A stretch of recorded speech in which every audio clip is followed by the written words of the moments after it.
এই শীত আসলে মানুষ শুধু হাস হাস হাস করে আর অনেক হাসে। শীত আসলে এত হাসির কি হয় বুঝি না। আমাদের বাসায় ওই একই সেম প্রবলেম। সবার শুধু হাঁস লাগবে, হাঁস খাবে। আহা! যাই হোক আজকে এজন্যই করে ফেলবো হাঁসের কালাভুনা। দেখি কিভাবে পারি। আসসালামু আলাইকুম। হাঁসের কালাভুনা করতে একটা পেঁয়াজ বেরেস্তার মতো করে নিচ্ছি। আর যা উপকরণ আছে গোশের মসলা যা আছে সব মশলা আমি একদম রেডি করে ফেলছি। এইটাকে সুন্দর করে এখন আমি মাছ কষিয়ে নেব। আর আমার গোশটাকে সুন্দর করে ধুয়ে কুটে আমি একদম ঝরা দিয়ে রেখেছি। আর এই যে মশলাটা আছে এটাকে আমার সুন্দর কষানো হয়ে গেছে, তেল ছেড়ে ছেড়ে আসছে। এবার আমি এটার মধ্যে সব গোশ দিয়ে দিচ্ছি।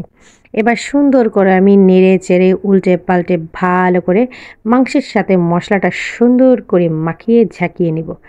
এই দেখেন সুন্দরভাবে আমার মাখানো হয়ে গিয়েছে।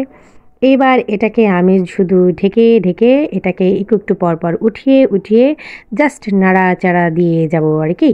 এই দেখেন তেল কি করে ছেড়ে ছেড়ে আসছে, মা গো মাশাল্লাহ। মনে হচ্ছে এখনই একদম কড়ই ধরে এই মাথাতে ও মাথা একটা চাটা দিয়ে দিই, বাট সম্ভব না, জিহ্বাটার তাহলে আর আস্তরণ থাকবে না। এবার এটাকে সুন্দর করে আমি একটু পর পর দেখছেন আমার এই তেলেই সুন্দরভাবে হয়ে যাবে। আর প্রথম কথা হচ্ছে আর একটা বলে দিই, আমি কিন্তু কোনো পানি অ্যাড করিনি। এটাকে জাস্ট আমি এইটাই রান্না করবো। আমার হাঁসের গোশটা খুবই ভালো মাশাল্লাহ, সুন্দরভাবে এটার সাথে কিন্তু একদম মিলিয়ে হয়ে গেছে। এই দেখেন তেল কি পরিমাণে ছাড়ছে রে বাবা। আমি তেল কিন্তু খুবই কম পরিমাণে দিয়েছি। মাশাল্লাহ দেখেন কি পরিমাণে তেল ছাড়ছে।